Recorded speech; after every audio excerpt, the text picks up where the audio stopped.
Javelin throw में नीरज चोपड़ा ने diamond league में हासिल किया दूसरा स्थान। चोट के बावजूद किया सीजन का सर्वश्रेष्ठ प्रदर्शन।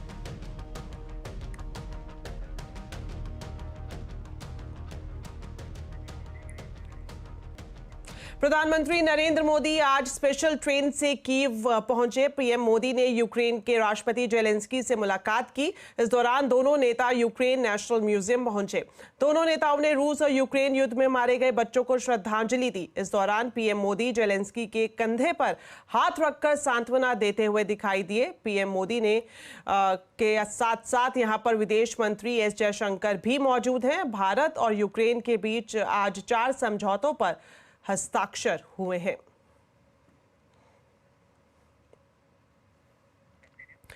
हमारे सहयोगी न्यूज चैनल न्यूज 18 इंडिया की टीम कीव में मौजूद है। पीएम मोदी से मिलने के बाद हमारी टीम ने भारतीय समुदाय के लोगों से बातचीत की।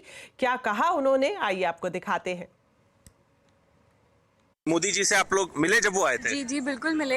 ऐसे कुछ बातचीत नहीं हो पा रही थी, लेकिन हम सब उनको ग्रीट कर रहे थे, वो हमें रिप्लाई कर रहे थे। सबने अपनी अपनी लैंग्वेजेस में, सारे स्टेट्स के लोग वहाँ मौजूद थे, सबने अपनी लैंग्वेजेस में उनको ग्रीट किया। फिर उन्होंने सबको वापस से बहुत अच्छे से रिप्लाई किया। मेरे को उनसे हैंडशेक करने का भी मौका मिला। बिल्कुल, अब लगता है कि मतलब जैसे कि हाँ ठीक है, प्राइम मिनिस्टर, इंडिया के प्राइम मिनिस्टर यहाँ पे विजिट कर रहे हैं यूक्रेन में, तो ऑब्वियसली उनके लोगों को भी लगेगा कि भाई इंडिया के प्राइम मिनिस्टर हमारे सब बहुत ही बेहतरीन। एंड ये तो कहने वाली बात नहीं है कि आपको ऐसे मौके जीवन में शायद एक बार ही मिलते हैं। एंड कभी नहीं सोचा था कि कीव में, दूसरे देश में हम अपने प्रधानमंत्री जी से मिल पाएंगे। एंड जैसा उनका वर्चस्व है, जहाँ से वो आते हैं, जिस संस्कृति को रिप्रेजेंट करते हैं, बिल्कुल खरे उतरते हैं वो उसके हर एक गुण पे। बहुत अच्छा लगा, मैंने उनको ग्रीट किया, राम राम बोला। राम राम बोला जी। उन्होंने भी वापस से ऐसे किया, तो बिल्कुल बहुत अच्छा लगा। Once in life time achievement है ये।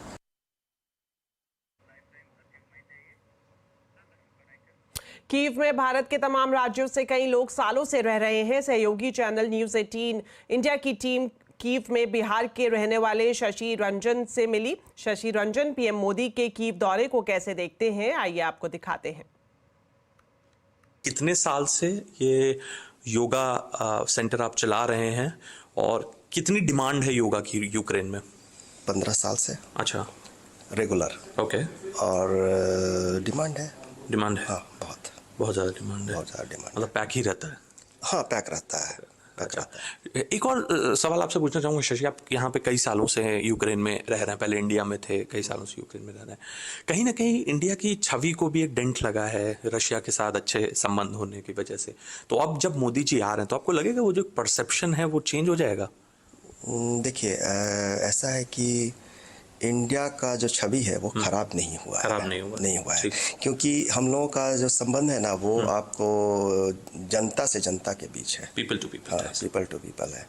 और वो ऐसे खराब नहीं हो सकता है। मतलब यहाँ के लोग बहुत भरोसा करते हैं। हाँ, यहाँ के लोग अभी भरोसा करते हैं। हम आपको एक बात बताते हैं। हमने किसी से पूछा, आपको क्या लगता है मोदी आ रहे हैं क्या?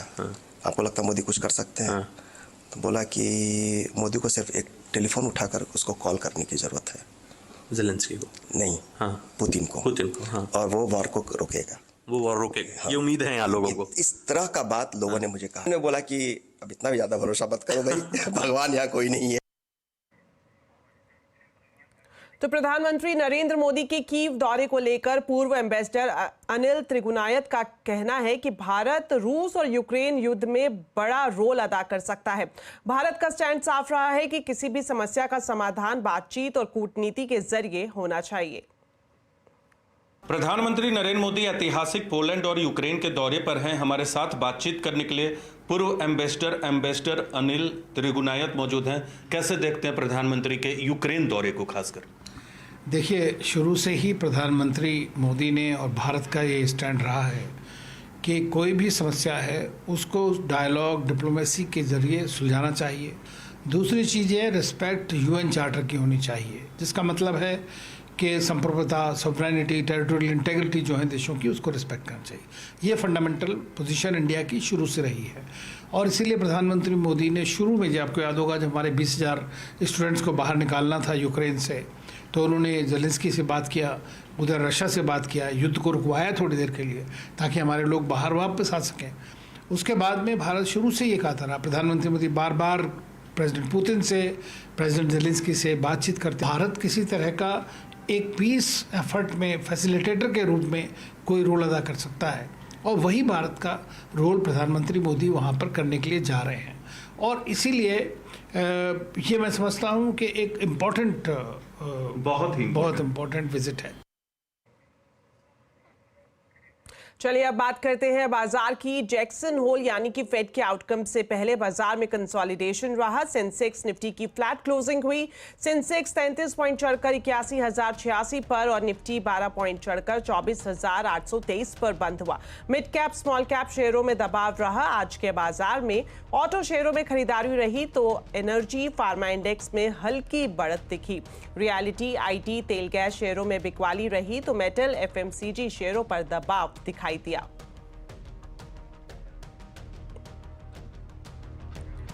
तो बाजार में क्या चल रहा है और क्या रिटेल निवेशकों के दम पर बाजार का जोश हाई है? आज आवाज अड्डा में इसी पर करेंगे बड़ी चर्चा शाम 7:57 पर।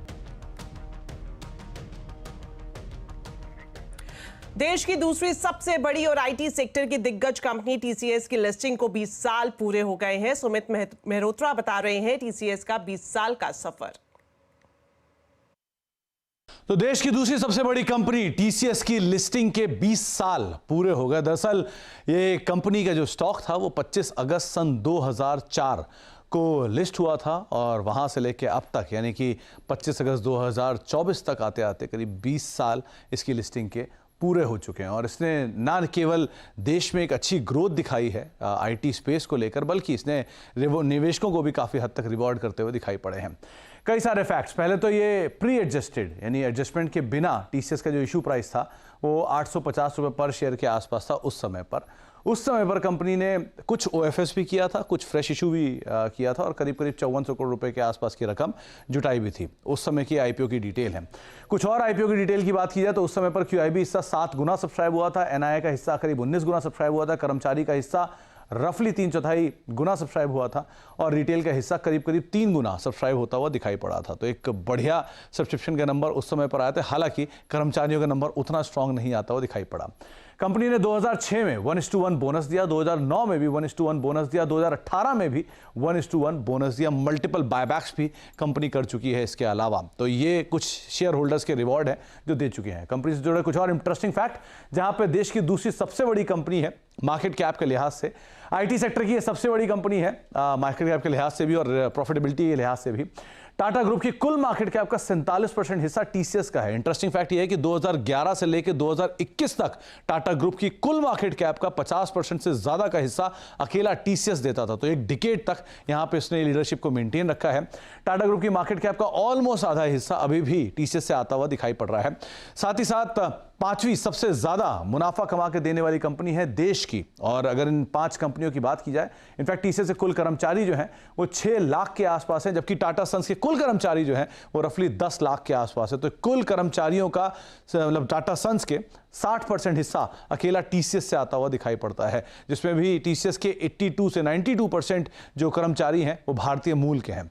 ये देश की सबसे ज्यादा मुनाफा कमाने वाली कंपनी है। इसमें रिलायंस इंडस्ट्रीज 78,000 करोड़ रुपए का मुनाफा, एसबीआई 70,000 करोड़ रुपए का मुनाफा, एचडीएफसी बैंक 70,000 करोड़ रुपए का मुनाफा और इसके अलावा जो 2 और कंपनियां हैं उसमें ओएनजीसी करीब करीब 50,000 करोड़ और टीसीएस 47,000 करोड़ रुपए का मुनाफा कमाने वाली देश की 5वीं सबसे बड़ी कंपनी के तौर पर शुमार है। तो एक टाटा ग्रुप का ज्वेल जिसकी लिस्टिंग के 20 साल पूरे हो चुके हैं। दिग्गज ब्रोकरेज फर्म जेपी मॉर्गन ने 2 व्हीलर कंपनियों पर रिपोर्ट निकाली है। इस रिपोर्ट में जेपी मॉर्गन टीवीएस मोटर और बजाज ऑटो पर बुलिश है। समझते हैं निमेश शाह से। तो निमेश बताइए इस रिपोर्ट में क्या कुछ कहा गया है? जेपी मॉर्गन का जो नोट आया है आज वो बहुत ज़्यादा बुलिश है 2 व्हीलर्स पे compare to the 4 wheeler space. उनको लगता है कि 2 व्हीलर्स में पूरा सेगमेंट काफ़ी अट्रैक्टिव है और वहाँ पे बहुत सारा ग्रोथ आएगा 2 व्हीलर सेगमेंट में compare to the 4 wheeler segment. Stock की बात करें तो जेपी मॉर्गन ने आज टीवीएस मोटर्स को अपग्रेड किया है टू ओवरवेट फ्रॉम न्यूट्रल। उन्होंने वहाँ पे टारगेट प्राइस बढ़ा के कर दिया 3050। इंटरेस्टिंगली आज यूबीएस का भी एक नोट आया था सुबह में ऑन टीवीएस मोटर्स और उन्होंने भी टारगेट प्राइस बढ़ा के 3200 का कर दिया था। आई थिंक यूबीएस सबसे एग्रेसिव है टारगेट प्राइस के मामले में टीवीएस मोटर्स के स्टॉक प्राइस पे। तो वो एक बड़ा रीजन है कि आज टीवीएस मोटर्स 3-3.5 टका ऊपर है। दूसरा स्टॉक जो जेपी मॉर्गन ने आज थोड़ा सा अपग्रेड किया है, not from a rating point of view but stock price point of view से जो उनका रेटिंग ओवरवेट ही रहा है बजाज ऑटो पे, पर उन्होंने टारगेट प्राइस बढ़ा के 11,225 का कर दिया है और बजाज ऑटो पे। ऑन द अदर साइड उन्होंने थोड़ा सा डाउनग्रेड किया है हीरो मोटोकॉर्प को आफ्टर द रिसेंट रैली। उन्होंने अभी स्टॉक को न्यूट्रल कर दिया है, वहाँ पे उनका टारगेट है 50 to 30 और वो अभी भी कॉशन है ऑन आइशर मोटर्स पे और वहाँ पे उनका न्यूट्रल रेटिंग या टारगेट है 45-10। ना जो मैं ऑटो इंडस्ट्री पे जो बात कर रहा था, जेपी मॉर्गन का नोट ने बहुत क्लियरली लिखा है कि उनके लिए बड़ा अट्रैक्टिव सेगमेंट है two wheelers compare to the four wheelers, और उनको लगता है कि द ग्रोथ जो आएगा टू व्हीलर्स में वो बहुत ज़्यादा आएगा compare to the four wheeler market, at least in the short term. दूसरा जो बड़ा कंसर्न था टू व्हीलर्स को लेके वो इलेक्ट्रिफिकेशन था। ओला का जो मूव हमने देखा या जो बाकी कंपनीज जो इलेक्ट्रिक व्हीकल्स में जा रही है, उसमें जेपी मॉर्गन का व्यू है कि जो प्रोग्रेस हो रहा है ईवी में वो बहुत ही सबड्यूड है और उसके वजह से उनको एक्सपेक्टेशन है कि मार्जिन्स पे कोई बड़ा प्रेशर आएगा नहीं बजाज पे, टीवीएस पे और सब इनकम्बेंट प्लेयर्स पे। सो वो एक बड़ा ट्रिगर है इनको अपग्रेड करने का। दूसरा टीवीएस मोटर्स पे स्पेसिफिकली जेपी मॉर्गन लिखता है कि दे आर उनको बहुत कॉन्फिडेंस है जो मार्केट शेयर का रेजिलियंस टीवीएस मोटर दिखा रहा है, उसके चलते ब्रोकरेज हाउस ने उसका अर्निंग्स का एस्टिमेट कम से कम 5 से 18% बढ़ा दिया है for FY26 and FY27। Hero motor के लिए जेपी मॉर्गन लिखता है कि जो एक बजाज ऑटो के लिए एक लिखता है कि ये कंपनी जो एक पोटेंट कॉम्बिनेशन है of ability and intent, and इसके पीछे उन्होंने बजाज ऑटो का ईपीएस एस्टिमेट भी 3 से 5% बढ़ाया है जेपी मॉर्गन ने। सो ये मेन रीज़न है कि आज सब ऑटो स्टॉक्स बस कर रहे हैं, 4 से 5% ऊपर है, स्पेशली ऑन टीवीएस मोटर। जैसे मैंने बोला कि बड़ा अपग्रेड आया है जेपी मॉर्गन का, पर अगर आप इवन यूबीएस का रिपोर्ट पढ़ोगे उसमें क्लियरली लिखा है कि जो एक्सपेक्टेशंस है टीवीएस जो हिसाब से नई लॉन्चेस कर रहा है और उसमें भी प्राइस बहुत कॉम्पिटिटिव है और वो प्राइस कोई और मैच नहीं कर पाएगा। ये एक मेन रीज़न है कि यूबीएस हमेशा से टीवीएस पे बहुत बुलिश रहा है और टारगेट प्राइस बढ़ाया, पर आज का मेन रीज़न है जेपी मॉर्गन का जो नोट आया सुबह में जहाँ पे उन्होंने हीरो मोटर को डाउनग्रेड किया बट टीवीएस मोटर्स को अपग्रेड किया है और बजाज ऑटो पे जोर से टारगेट प्राइस बढ़ा के 11,225 का कर दिया है। शुक्रिया निमेश, ये पूरी हाइलाइट्स हमारे दर्शकों को बताने के लिए। चलिए बढ़ते हैं आगे और आपको बताते हैं एक और इम्पॉर्टेंट खबर। क्या आप जानते हैं कि सारेगामा के लिए गाने एक साल में कितना पैसा कमा कर देते हैं? क्या आपको ये पता है कि सारेगामा के सबसे सुपर हिट 3 गाने कौन से हैं? कंपनी ने ये खुद अपने इन्वेस्टर प्रेजेंटेशन में बताया है। क्या कहा गया है रिपोर्ट में, बता रही हैं हर्षदा। कई सारी इन्वेस्टर प्रेजेंटेशंस देखते हैं हम, और सारेगामा की कल शाम को जब इन्वेस्टर प्रेजेंटेशंस मैं पढ़ रही थी तो उसमें उन्होंने ग्रोथ का एक आउटलुक दिया कि अगले 3 सालों में किस तरह का इन्वेस्टमेंट, किस तरह का बिजनेस ग्रो होता हुआ दिखाई देगा। तो जो इन्होंने सुर छेड़ा है वो तेजी वाला छेड़ा है। लार्जली FY28 में कंपनी कह रही है कि अगले 3 सालों में सालाना करीब 25 से 26% तक की ग्रोथ वो हासिल करते हुए दिखाई देंगे, उम्मीद इनकी है। अगले 3 सालों का आउटलुक है। इनफैक्ट EBITDA ग्रोथ जो है वो 25-26% ग्रोथ से ज्यादा बेहतर देखने को मिलेगी एडजस्टेड EBITDA लेवल पर, यानी कि ऑपरेशनली मजबूती रहेगी, मार्जिन्स और बेहतर होते हुए दिखाई देंगे। और इस कड़ी में अगले 3 साल में, अगले साल ऑनवर्ड्स FY26 में जो प्रॉफिटेबिलिटी है ना वो एक्सेलरेट होती हुई दिखाई देगी। ये 3 चीजें कही हैं कंपनी ने। ध्यान रखिएगा, कंपनी अपने म्यूजिक बिजनेस से पैसे कमाती है और ऑफ कोर्स वीडियो बिजनेस से पैसे कमाती है। यूट्यूब, OTT इन सब पर इनके जो गाने चलते हैं उससे काफी कमाई होती है, लेकिन जो कैटलॉग है वो करीब 1,60,000 सॉन्ग्स का है इनके पास, और उनमें से 3 गाने उन्होंने हाईलाइट किए हैं। ये मुझे बड़े इंटरेस्टिंग लगे। इसमें गोलमाल फिल्म का, और सब ये गाने जानते हैं, आने वाला पल, जाने वाला है। और आप ये देखिए पिछले 3 सालों में हर साल किस तरह की कमाई की है। 21 में गाना लगभग OTT और YouTube पर जब भी प्ले होता था तो सालाना इसने 17 लाख रुपए का रेवेन्यू कमाया। 22 में 20 लाख, 23 में 21 लाख, 24 में यानी कि पिछले वित्त वर्ष में 25 लाख तक की कमाई इस अकेले गाने से हुई है, जो गोलमाल फिल्म का गाना है, आने वाला पल, जाने वाला है। दूसरा गाना जो इनका बेहद हिट है and it's one of my favourite songs, film Anand का। FY21 में आनंद के इस गाने ने 24 लाख कमाए, 22 में 31 लाख, 34 लाख 23 में, और 24 वाले साल में करीब 4 लाख की कमाई इस गाने की हुई है जब भी ये YouTube या OTT प्लेटफॉर्म पर और इसके डेरिवेटिव्स प्ले हुए हैं। लेकिन सबसे बड़ा हिट जो है, लिखे जो खत तुझे, कन्यादान फिल्म वाला गाना, ये 21 में करीब 37 लाख कमा रहा था, लेकिन 24 आते आते 1,60,00,000 रुपए दरअसल ये गाना आपको कमा कर दे रहा है। तो ये 3 सबसे सदाबहार गाने, ऑफ कोर्स इनकी बड़ी कैटलॉग है, तो आई एम श्योर दूसरे गानों में भी इस तरह का रेवेन्यू रन रेट रहा होगा, लेकिन ये 3 स्पेशल सॉन्ग्स और ये कन्यादान वाला गाना, लिखे जो खत तुझे, सबसे बड़ा हिट है स्पेशली रेवेन्यू कमाने में। ऑनलाइन गेमिंग कंपनियों को जीएसटी के मोर्चे पर जल्द राहत के आसार नहीं है। सूत्रों के मुताबिक 9 सितंबर को जीएसटी काउंसिल की बैठक में 28% जीएसटी दरों को लेकर समीक्षा नहीं होगी। डिटेल्स लेते हैं आलोक प्रियदर्शी से। तो आलोक, बताएं गेमिंग कंपनियों को राहत मिलने के आसार कितने कम दिखाई दे रहे हैं? बिल्कुल, देखिए, लंबे समय से इंतजार कर रही ऑनलाइन गेमिंग कंपनियों को 28% जीएसटी के मोर्चे पर जल्द राहत मिलने की उम्मीद नहीं है। सीएनबीसी आवाज को सूत्रों से जानकारी मिली है कि 9 सितंबर को जो जीएसटी काउंसिल की बैठक होने जा रही है, उसमें दरों को रिव्यू करने को लेकर कोई चर्चा नहीं होगी। हालांकि इस सेक्टर में जो डेवलपमेंट हो रहे हैं, साथ ही साथ जो कंप्लायंस है और रेवेन्यू कलेक्शन के मुद्दे पर जरूर चर्चा होगी। दरअसल अभी ऑनलाइन गेमिंग कंपनियों से हर महीने करीब 12,000 करोड़ रुपए का रेवेन्यू मिल रहा है, और साथ ही साथ ये जो सेक्टर है पिछले साल के मुकाबले अगर तुलना करें तो करीब इस रेवेन्यू में 4 से 5 गुना की बढ़ोतरी हुई है। लिहाजा सरकार रेवेन्यू के मोर्चे पर कोई भी कॉम्प्रोमाइज नहीं करना चाहती। वहीं दूसरी तरफ सरकार का एक दूसरा डिपार्टमेंट जो डीपीआईटी है कॉमर्स मिनिस्ट्री के तहत, वहां से एक बार फिर से गेम ऑफ स्किल और गेम ऑफ चांस को लेकर एक सर्कुलर जारी किया गया है, जिसमें एक इंटरमिनिस्ट्रियल जो कंसल्टेशन किया जाएगा। लिहाजा इसे लेकर जो ऑनलाइन गेमिंग कंपनियां काफी उत्साहित हैं, क्योंकि वो लगातार ये बात की मांग कर रही थी कि जो गेम ऑफ स्किल और गेम ऑफ चांस होता है, दोनों पर अलग अलग दर होनी चाहिए जीएसटी की। लिहाजा इसको लेकर वो एक बार फिर से मांग कर रहे हैं। लेकिन जो हमें सूत्र बता रहे हैं कि जीएसटी काउंसिल ने एक बार पहले ही इस दोनों मुद्दों पर फैसला ले चुकी है, और चाहे गेम ऑफ स्किल हो या गेम ऑफ चांस, दोनों पर 28% जीएसटी लगाने का फैसला पिछले साल 1 अक्टूबर कर दिया था।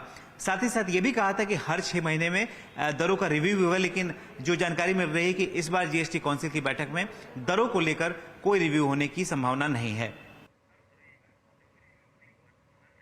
शुक्रिया आलोक इस पूरी जानकारी के लिए।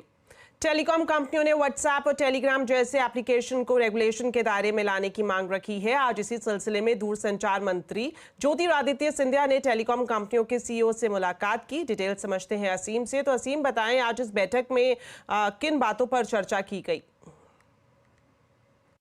सरकार टेलीकॉम सेक्टर में बड़े रिफॉर्म करने की तैयारी कर रही है। इसके लिए सरकार ने 6 एडवाइजरी कमेटी का गठन किया हुआ है। पिछले महीने एडवाइजरी कमेटी की पहली बैठक हुई थी। इस बैठक के अंदर आकाश अंबानी और सुनील भारती मौजूद रहे थे। अब इस एडवाइजरी कमेटी की एक दूसरी बैठक हुई है। इस बैठक के अंदर वोडाफोन आइडिया के सीईओ और रिलायंस जियो के एमडी मौजूद रहे थे। सबसे पहले कंपनियों ने यहाँ पर व्हाट्सएप और टेलीग्राम के लिए रेगुलेशन के दायरे में लाने का मुद्दा उठाया। उनका कहना था कि ये कंपनियां सेम सर्विस दे रही है, तो इनके लिए सेम रूल होने चाहिए। दूसरा, टेलीकॉम कंपनियों का कहना था कि ट्राई ने हाल में ही क्वालिटी ऑफ सर्विसेज के नियम लागू किए हैं, और ये नियम काफी कड़े हैं।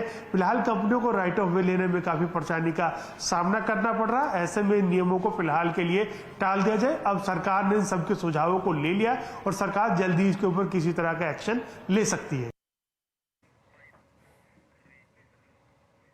शुक्रिया सीम इस पूरी जानकारी के लिए। तो चलिए फिलहाल वक्त हो गया एक छोटे से ब्रेक का। ब्रेक के बाद आपको दिखाएंगे सीएनजी से प्रदूषण पर चौंकाने वाली खबर। आप देखते रहिए आवाज समाचार।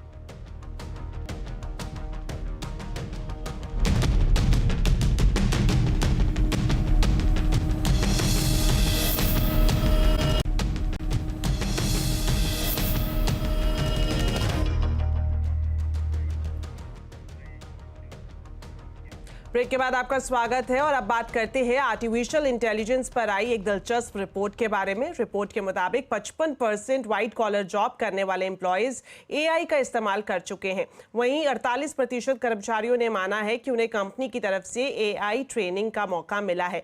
भारत में व्हाइट कॉलर जॉब में एआई के इस्तेमाल को लेकर आईआईएम अहमदाबाद ने एक सर्वे किया है। संवाददाता केतन जोशी ने इस रिपोर्ट के ऑथर प्रोफेसर अनिद्य चक्रवर्ती से खास बातचीत की है। देखिए।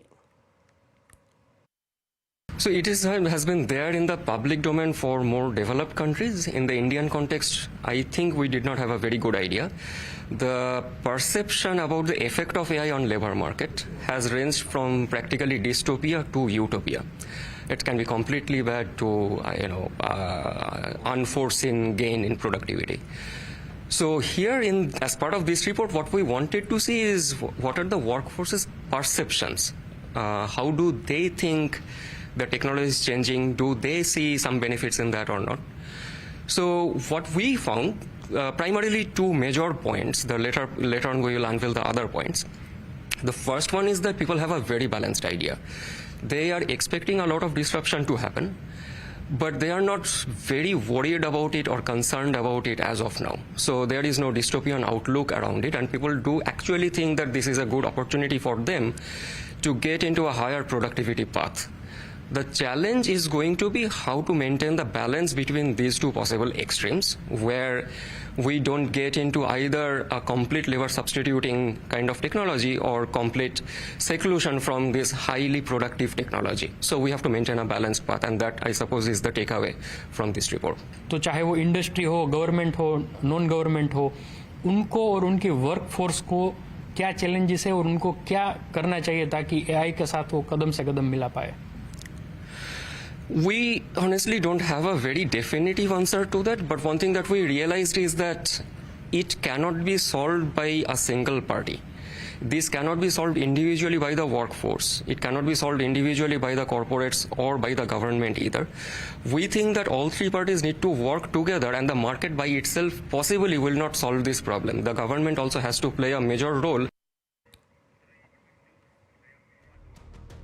तो IIM के इस रिपोर्ट में आपके लिए क्या है सीखने लायक बात, और AI एडॉप्शन के लिए कितने तैयार हैं आप? आज कंज्यूमर अड्डा में इसी पर करेंगे चर्चा शाम 5:57 पर।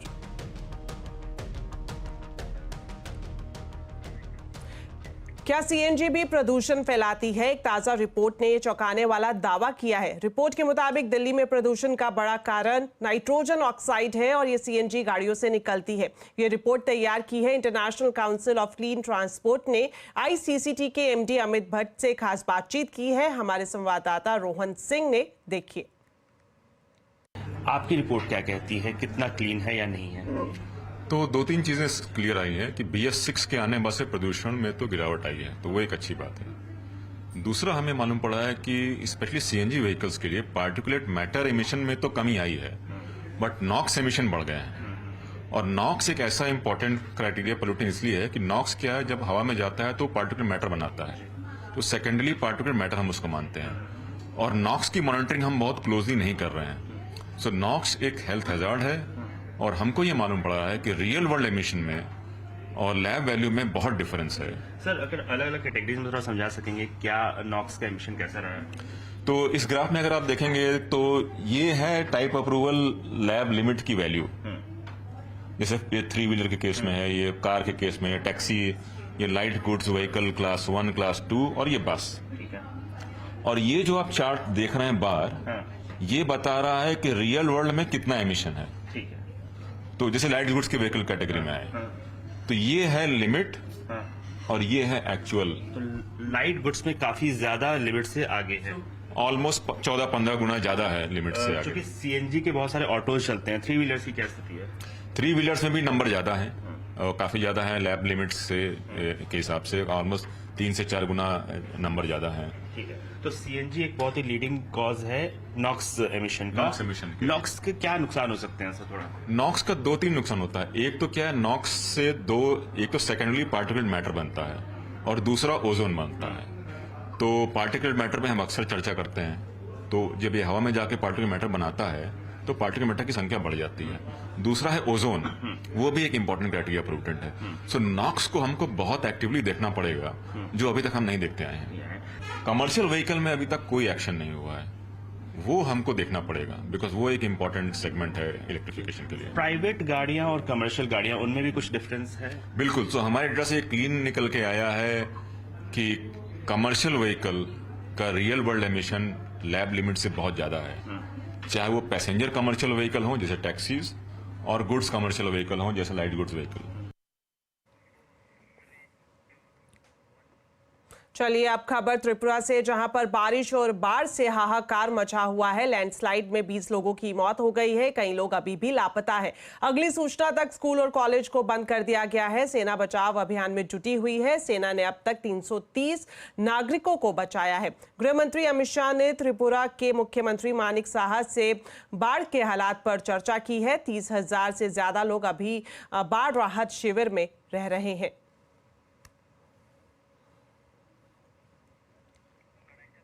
भारत की शान नीरज चोपड़ा ने लुसाने डायमंड लीग 2024 में कमाल का प्रदर्शन किया है। उन्होंने पेरिस ओलंपिक से भी ज्यादा जोरदार जैवलिन थ्रो किया। लुसाने डायमंड लीग में उन्होंने आखिरी अटेम्प्ट में कमाल करते हुए 89.49 मीटर का भाला फेंका और यहां वे दूसरे नंबर पर रहे। यह इस सीजन का उनका सर्वश्रेष्ठ प्रदर्शन रहा है।